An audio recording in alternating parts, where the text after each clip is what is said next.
वहां से अंबा जो है, पहले हम भीष्म पितामह की कहानी खत्म कर लेते हैं, परशुराम की ये कहानी और दूसरे एक लाइन पकड़ के दूसरी तरफ जा रही है, वापस हम कर्ण के पास चले।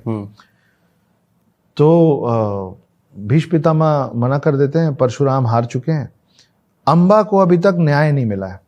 अंबा जाती है पूजा पाठ करके और तपस्या करके शिव से मिलती हैं, और शिव बोलते हैं कि अगले जन्म में तुमको इसका बदला लेने का मौका मिलेगा। अंबा अगले जन्म में शिखंडी बन के पैदा होती है। और बैक स्टोरी है कि वो पैदा, तो उनको पैदा होना था लड़की, वो पैदा हो गए लड़का, है ना। फिर वो यक्ष से अपनी आत्मा चेंज किए और उन्होंने एक मेल का, वो मतलब वो किन्नर जैसे थे, आधे आधे थे। और भीष्म पितामह का प्रण यह था कि मैं कभी किसी महिला पे शस्त्र नहीं उठाऊंगा।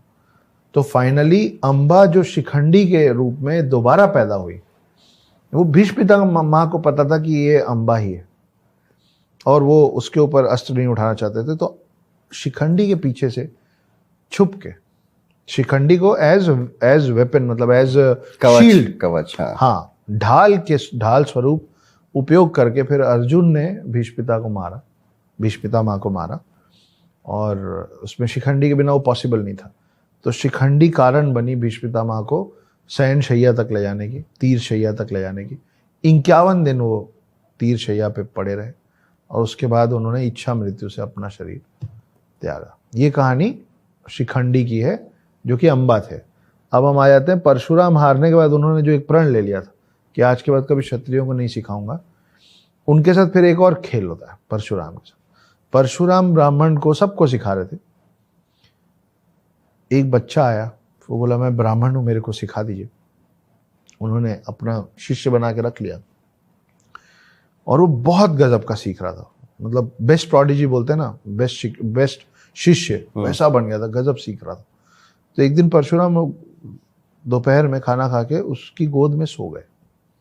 जब वो सोए हुए थे तो वहां एक बिच्छू आया और परशुराम तक ना पहुंच जाए तो उसने बिच्छू को हाथ से पकड़ लिया। बिच्छू डंक कई बार मारा, बच्चे ने उफ नहीं की। जब परशुराम की नींद खुली, और नींद भी खुली इसलिए क्योंकि वो उसका खून बह के उनके गाल पे या हाथ पे कहीं टच हुआ, तो उस खून में जो उबाल था, उस खून में जो गर्मी थी, उससे उनकी नींद खुली।